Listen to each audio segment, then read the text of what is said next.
Welcome to the ROTC Scholarship Podcast, hosted by former Army ROTC Professor of Military Science, Lieutenant Colonel Retired Rob Kirkland. In these episodes, we explore how to best prepare yourself to obtain one of these valuable scholarships for those applicants who wish to attend a college or university and become officers in the military. The application process can be complex and confusing. This podcast works to make it more understandable. And now, the ROTC Scholarship Podcast. Hi, everyone. Welcome to the ROTC Scholarship Podcast. I'm your host, Rob Kirkland, and today I want to talk to you about what you do after you win an Army ROTC scholarship. So, first of all, if you're in this situation, congratulations to you. Congratulations for winning a scholarship. The competition is intense for these scholarships. And, once you win one of them, your attention now changes and your focus then now turns to, well, now what do I do? What schools do I go to? What do and what is the scholarship going to pay for? And what other concerns that I have?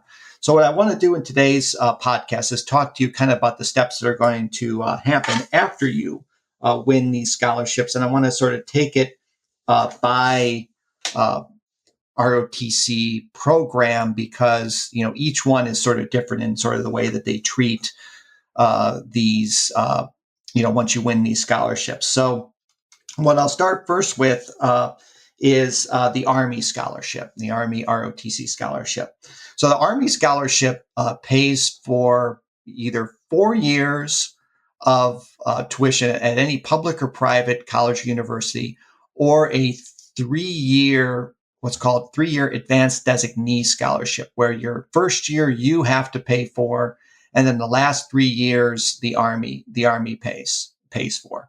And so you're going to be offered one of those two scholarships off of a board. And so Army ROTC makes you rank schools into up to 7 schools that you can apply to, or not apply to, but that you can put down to get offered a scholarship to. Army ROTC awards your scholarship based on the school. And they usually don't reach down beyond your number 4 school. So generally what Army ROTC is going to try to do is give you a scholarship offer to your top 3 schools, And then that offer will come out on the ROTC, on your application website, and will then offer you either a 4-year or a 3-year advanced designee to three different schools. And so what you have is 30 days after you're offered the scholarship to make a decision one way or the other on what one school that you want to accept the scholarship to. So then what you do is you indicate what school you want to take the scholarship to, and then you upload the letter back to the Army ROTC and accept that scholarship. So it's important to keep in mind with all of these ROTC scholarships that admission to the school, to the college or university, is completely separate from the ROTC scholarship. So if you get, say, a scholarship awarded off of a board in October or a board in January, you could have an offer to a school and not even have admission to that school yet. So you're still working even maybe after you've been awarded a scholarship and trying to get admission to the college or university. So you may be in a situation where you have to accept the scholarship to one of these schools, and you may not be completely sure that you're admitted to that school. So first of all, I should allay some of your concerns regarding that. In that, let's just say you accept the scholarship to, say, a very competitive school that you may have a question of whether or not you're going to get into or not. You can accept that scholarship, and if later you're not admitted to that school, you can upload a letter to a school that you were accepted to and request from Army ROTC to switch that scholarship to the other school, right? So that means that that they'll work as hard as they can to get that scholarship changed, because Army ROTC knows that you're not going to necessarily get into all the schools that you apply to. So they will work hard to try to get that scholarship changed over for you to that other school. That also may happen if you make the decision that you want to change your mind. Say, you might do a visit in the spring to a school that you didn't accept the Army ROTC scholarship to. You make the decision that school is a better choice. You can also upload the acceptance letter from the school that you want to go to now and ask ROTC to make that change to you. And I can tell you that in almost all circumstances, they will make that change for you. So that's kind of a good thing, I think. But keep in mind, the importance is that Army ROTC is not going to make that change until they see a letter of acceptance. So you have to have that letter of acceptance in order to make the change from the one school to the other. Okay. So in other words, you're not locked into that school. If after that 30 days, you make a decision on one school and then you want to change later, you're not necessarily locked in. But Army ROTC wants you to try to make the best guess that you can, and that, the scholarship that you accept, because they don't want to be changing scholarships for, hundreds of candidates. They want you to try to make the best guess that you can and accept the scholarship to the school that you're originally offered to, if you can at all possible. But they realize that there certainly are going to be exceptions of people who don't get into the school or change their mind. Okay, so say you're on the January board for Army ROTC, and in early February you're given your school winner and you accept the scholarship to one school that you've selected, but you haven't gotten admission to that school yet. So what steps would I recommend that you take after this? One would be, I think you certainly need to inform both admissions at the school that you've accepted the scholarship to, as well as the Army ROTC program there that you've been accepted to for an Army ROTC scholarship. And I would say this would be the same case for an Air Force or Navy scholarship, because once admissions knows about that, they may then speed up your process in order to get admission to that school. On the Army ROTC end or the ROTC end, they may also help push to get you into that school. That may be also a good leverage point to use in the time period that you have between when you're awarded the scholarship and when you have to accept one school, to be able to use that as a leverage point in order to see if admissions or the ROTC program can help you get in within that 30-day time window in order to be able to get admission. And this kind of gets back to some of the points I've made in previous podcasts regarding how an ROTC scholarship in hand may actually help you get into maybe a REACH school or a school that you wouldn't have a chance to get into. I know when I was at Claremont McKenna College, that a person on an Army ROTC scholarship would oftentimes be given the same consideration that a recruited athlete would have. So definitely inform admissions and the ROTC program that you've been accepted to that school, or accepted that the ROTC scholarship has been accepted, and or you've been awarded one, and request from that school to make an admissions decision on you, so you can affirmatively say that you're going to be going to that school, right? So this also gets to kind of this question of incentives. Also, is that you may make a decision on what school you attend based on the incentives that they provide. That is in addition to the scholarship. There's many programs that give room and board and or first-year tuition on a 3-year scholarship that may actually make you want to change your choice from one school to another, or accept one school over another. And there's many programs that actually accept rolling admission.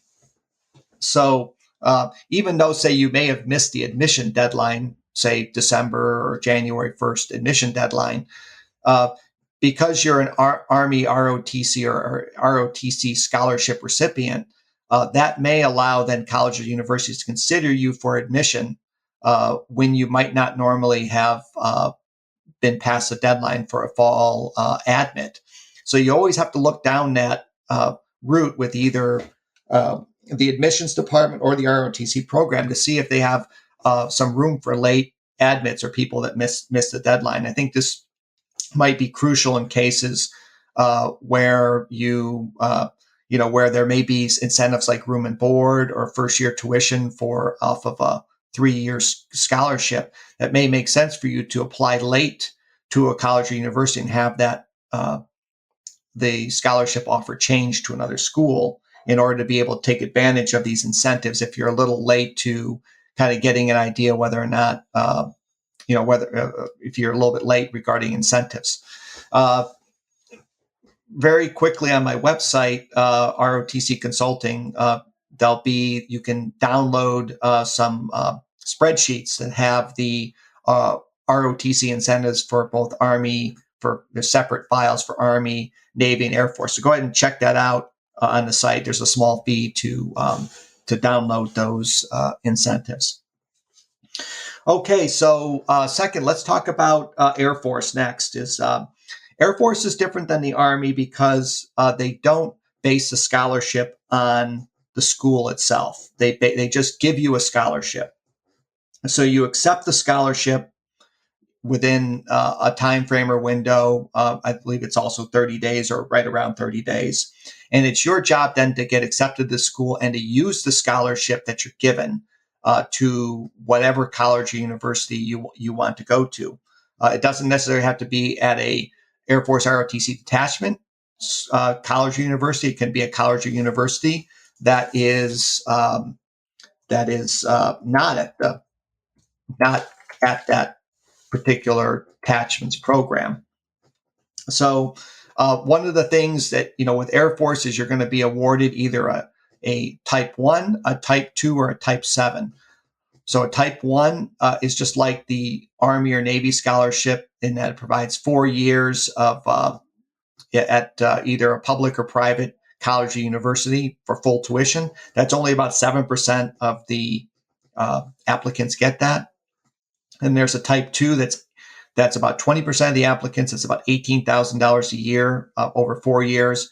And then most of the applicants get a Type 7 scholarship that provides tuition for any in-state school for 4 years. Or it can be converted to $18,000 a year for the last 3 years of the scholarship awarding. So you've got to find the school if once you're awarded the Air Force scholarship and you accept it.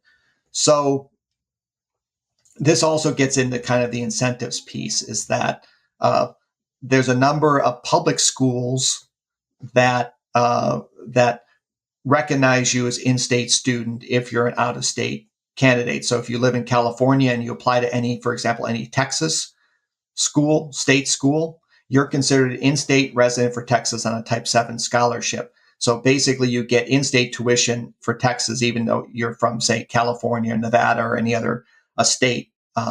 So that's an important consideration, particularly if you're given a Type 7 scholarship. And so my incentives list for Air Force ROTC kind of lists all the programs nationwide, public colleges that give room and board, that give in-state recognition to out-of-state students. So that's going to be crucial for Type 7. For Type 1s, room and board is in play for a number of different schools, and I note that in there in my incentives spreadsheet. So again, you got to meet the application deadlines for the schools. Some of those application deadlines for the colleges, universities may be extended for ROTC applicants. So don't forget that. But you should definitely apply to schools where you can maximize your ROTC, your Air Force ROTC scholarship. So that's another, I think, thing to kind of talk about regarding Air Force. I think Air Force in particular is the most flexible in that, they don't lock you into certain schools and then having to change schools, if you don't want to go to those schools. So I sort of like the way that the Air Force does, the way they give out their scholarships, not being school dependent. but clearly, they have probably less control over, who goes where, but it does give the candidate the maximum flexibility. And then third, I want to sort of talk about the Navy and Navy ROTC and Navy ROTC Marine Corps option. The rules that I talked about for the Army are pretty much the same for the Navy, except that the Navy makes you check a box on the application that indicates your number one school. And they are going to award that scholarship to that number one school that you put on your application. So you have to be pretty sure that your number one school that you check is a school that you want to go to. However, Navy ROTC does have the ability to be able to change your scholarship if you're not accepted to the school or you change your mind. So like the Army ROTC scholarship, you need to make sure that you make a good choice and a very, very solid choice for your number one school, and you're going to get awarded the scholarship to that number one school. But if you're not accepted or need to change, then there is some flexibility within the Navy scholarship to be able to change, just like the Army scholarship, right? So remember, the Navy ROTC scholarship is what I consider the Cadillac of ROTC scholarships, in that all of their scholarships are 4-year full scholarships to any public or private college or university. So, unlike the Army that has about 40% of their scholarships being the full 4-year scholarships, or the Air Force, which is only 7%, the Navy is 100%. So you get one of those Navy scholarships and you want to go to one of those high-priced schools, you're good to go with Navy ROTC. And if you want to serve in the Navy or the Marine Corps, it's a great choice if you can get one of those scholarships. Probably one of the more competitive scholarships, certainly I think the most competitive compared to Army and Air Force. All right, so another question you may ask is, should you, if you apply for multiple scholarships and say you get a Army and Air Force and Navy scholarship, should you, turn down one and accept the other two, or accept one and decline the other two? My recommendation, if you're not sure exactly what ROTC service you want to attend, is what you should do is you should accept the scholarships and then do more research, do more visits to schools, more visits to ROTC programs, until you have a very, very solid decision on which program which ROTC service that you want to attend. And then at that point, then you can turn down the other scholarships. Of course, you want to turn down the scholarships when you know which service ROTC program you want to go to, because you want to free up that scholarship for another candidate. But there's no downside on your end to keeping those in your hip pocket until you've made a very, very solid decision about which program that you want to or which service program you want to attend. So go ahead and accept those scholarships.